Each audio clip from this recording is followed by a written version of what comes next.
اعوذ باللہ من الشیطان الرجیم بسم اللہ الرحمن الرحیم وقالت الیہود عزیر ابن اللہ، اور یہودیوں نے یہ اعتقاد گھڑ لیا تھا کہ عزیر اللہ کے بیٹے ہیں۔ وقالت النصارى المسیح ابن اللہ، اور نصارہ نے یہ عقیدہ گھڑ لیا کہ مسیح اللہ کے بیٹے ہیں۔ ذالک قولہم بافواہہم، یہ ان کی منہ سے باتیں ہیں جو نکلی ہیں، ان کی کوئی حقیقت نہیں ہے۔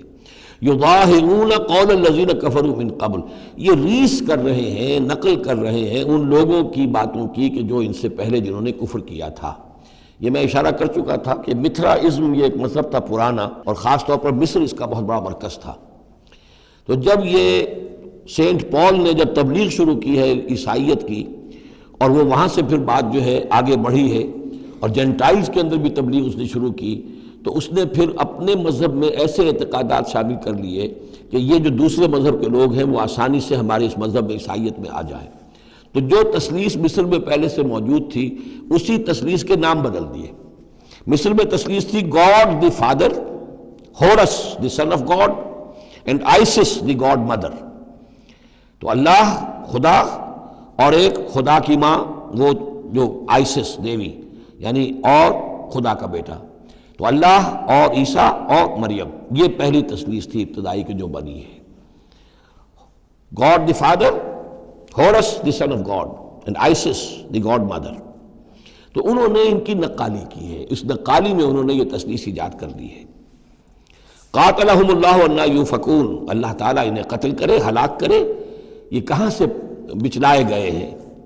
اتخذوا احبارهم ورهبانهم اربابا من دون اللہ، دوسری جو سب سے بڑی گمراہی ہوئی عیسائیوں میں وہ یہ ہے کہ انہوں نے اپنے احبار اور رہبان کو بھی رب بنا لیا اللہ کے سوا۔ اب یہ جو ہے اس پر اعتراض کیا تھا، اعتراض نہیں سوال کیا تھا حضرت عدی ابن حاتم نے، جو مشہور ہیں حاتم طائی، بہت بڑے جو سخی تھے، وہ تو خیر فوت ہو چکے تھے حضور کی بعثت سے قبل، اور وہ عیسائی تھے۔ ان کے بیٹے تھے یہ عدی ابن حاتم، یہ ایمان لے آئے، لیکن ایک روز انہوں نے حضور سے پھر یہ کہا کہ حضور یہ بات کچھ سمجھ میں نہیں آئی، قرآن کہتا ہے کہ ہم نے بحیثیت عیسائی اپنے احبار اور رہبان کو اپنا خدا بنا لیا، ارباب بنا لیا، تو ایسی بات تو نہیں ہے، تو اس کا مفہوم کیا ہے؟ تو آپ نے فرمایا کیا یہ صحیح نہیں ہے کہ جس شے کو وہ حلال کہہ دے تم حلال مان لیتے ہو، جس شے کو وہ حرام کہہ دے تم حرام مان لیتے ہو؟ کہ جی یہ تو ہے، تو یہی تو خدا بنا مان لینا ہے۔ یعنی قانون سازی کا حق اللہ کو حاصل ہے، یہاں پوپ صاحب کو پورا اختیار ہے، جو چاہے فیصلہ کر دے۔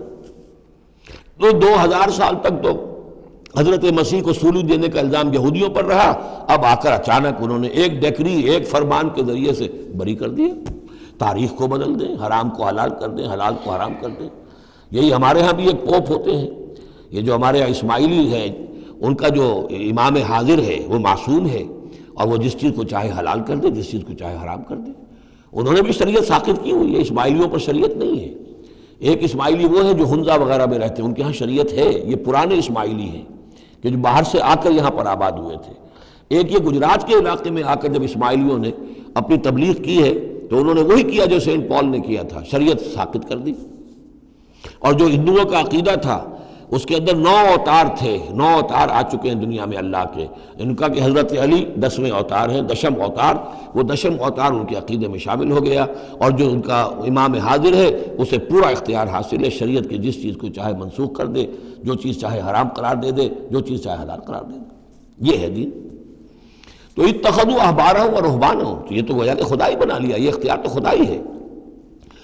اربابا من دون اللہ، انہوں نے اللہ کے سوا ان کو بھی رب بنا لیا ہے۔ والمسیح ابن مریم، اور مسیح ابن مریم کو تو پوچھتے ہیں۔